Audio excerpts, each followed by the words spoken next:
My secret Chong I don't know the English. My friend transfers 我有第一件事讲，如果你们是你们的 Muslim 的 Bible 先的话，还是我们基督教的 Bible 先？如果有你们的先的话，我们就跟你们一起信 Muslim。如果有我们的话，问题就在哪里？谁最久的是谁？还是你们 Muslim 还是我们？ His question is, if Bible come first or Quran come first? If Quran come first, then why there is a teaching of Christian? Why people don't follow Quran? If Quran come first, then why people don't follow the teaching of Quran? Brother asks a question that which came first, the Bible or the Quran? If Quran come first, then why aren't people following the teachings of Quran? Or if Bible come first, they should follow Bible. Brother, what comes first is not important. What is correct is important. For example, if there's a book written, there are many books which we learn in medical college, in commerce, in engineering, edition 1, edition 2, revised edition, 9th edition, 10th edition. Which will you follow, the first edition or the 10th edition? You will follow the latest. Anyway, latest is not always the correct. In Islam, I started my talk by quoting a verse of the Quran of Surah Isra, chapter 17, verse number 81. وَقُلْ جَاءَ الْحَقُّ وَزَهَقَ الْبَاطِلُ إِنَّ الْبَاطِلَ كَانَ زَهُوقًا. Tell that truth has arrived and falsehood perish, for falsehood is by its nature bound to perish. So it is not what comes first should be followed, what is correct should be followed. Most of the time what comes latest is the best, but not always correct. There may be certain things which are previous, which came earlier, which may be correct. If you realize Allah subhanahu wa ta'ala has sent several messengers on the face of the earth. By name 25 are mentioned. Adam, Noah, Abraham, Moses, Jesus, Muhammad, peace be upon them all. But all the messengers that came before were meant for a particular group of people, and their message was supposed to be followed for a particular time period. Since Prophet Muhammad is the last and final messenger, he was not sent only for the Muslims or the Arabs, he was sent for the whole of humanity. Allah also says in the Quran in Surah Ra'd chapter 13 verse 38 that we have sent a revelation in every age. In every age have we sent a revelation. But by name only 4 are mentioned in the Quran: Torah, Zabur, Injil and the Quran. Torah is the Wahi, the revelation which was given to Moses, peace be upon him. Zabur is the Wahi, the revelation which was given to David, peace be upon him. Injil is the Wahi, the revelation given to Jesus Christ, peace be upon him.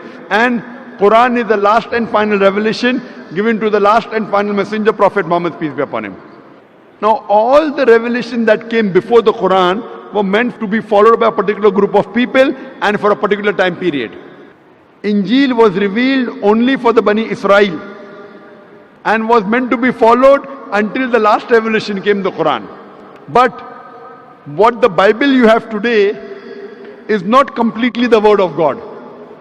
All the revelation that came before the Quran, because they were time bound, Almighty God did not think it fit to preserve it. Today the Bible that we have, according to the scholars of the Bible, they say that this is a mixture. It contains the word of God, it contains the word of prophets, it even contains history. I'm sorry to say it even contains pornography. It's a mixture. The complete Bible, it contains contradiction. There are many scientific errors in the Bible. So you can't attribute all this to God. But whatever matches with the Quran, we Muslims have got no objection in accepting that portion of the Bible to be the word of God.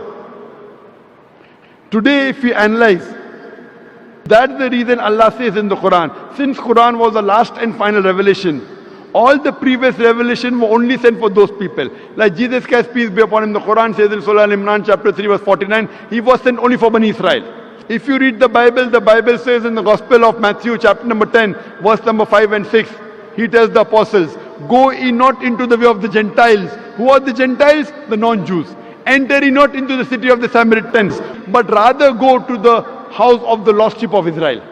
So Jesus Christ tells his apostles, only go to the Jews, don't go to non-Jews, don't go to Hindus, don't go to Muslims. Jesus Christ himself says in the Gospel of Matthew chapter number 15 verse number 24, I have not been sent but to the house of the lost sheep of Israel. So Jesus Christ was only sent for the Jews. Musa alayhi salam, Moses, peace be upon, only sent for the Jews. But since Prophet Muhammad was the last and final messenger, he was not sent only for the Muslims or the Arabs. Allah says in Surah Anbiya, chapter number 21, verse number 107, وَمَا أَرْسَلْنَاكَ إِلَّا رَحْمَةً لِلْعَالَمِينَ, that we have sent thee not but as a mercy to all the worlds, to all the creatures, to all the human beings. And the Quran, because it was the last and final revelation, all the other previous revelation was sent only for a particular group of people and for a particular time period. Quran, because it was the last and final revelation, it was not sent only for the Muslims or only for the Malay or only for the Arabs.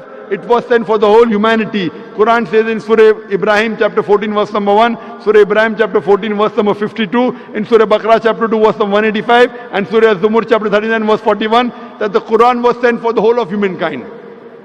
And because it was the last and final revelation, Allah says in Surah Hijr, chapter number 15, verse number 9, that we have revealed the Quran and we shall guard it from corruption. So Quran is the only religious scripture on the face of the earth which is pure. All the other scriptures, by the passage of time, they have got corrupted. And I proved this in my talk day for yesterday in Kuantan. Quran and modern science. If you apply the test of science, all the scriptures will fail except the Quran. Therefore, Quran is the only book which is authentic. And whatever Quran says, even the other scriptures, even after they have changed, the Bible, the other scriptures, yet there is remnants of the basic true message that God is one, He has got no image, He has got no idol. And the last and final messenger in all the scripture, whether it be the Bible, whether the Buddhist scripture, Dhammapad, whether Hindu scripture, Vedas, it says that the last and final messenger is Prophet Muhammad, peace be upon him. So even what my thing is to all the human beings, I say at least agree that one book is 100% the word of God. So Christian would say, I wouldn't mind believing Bible to be the word of God. The Hindu would say, I wouldn't mind believing Veda to be the word of God. The Muslim will say, I wouldn't mind believing Quran to be the word of God. Then I tell, let us agree to follow what is common in all these scriptures. And when we do a comparative study, we come to know that all the religious scriptures say that there is one God. He has got no image, He has got no idol, He has got no parents, He has got no children. All the scriptures say, the Bible, the Vedas, the Dhammapad, the Parsi scriptures, that the last and final messenger is Prophet Muhammad, peace be upon him. So if we do a comparative study and follow the commonalities, we come to know that we have to believe in one God and the last and final messenger, Prophet Muhammad, peace be upon him. Hope that answers the question.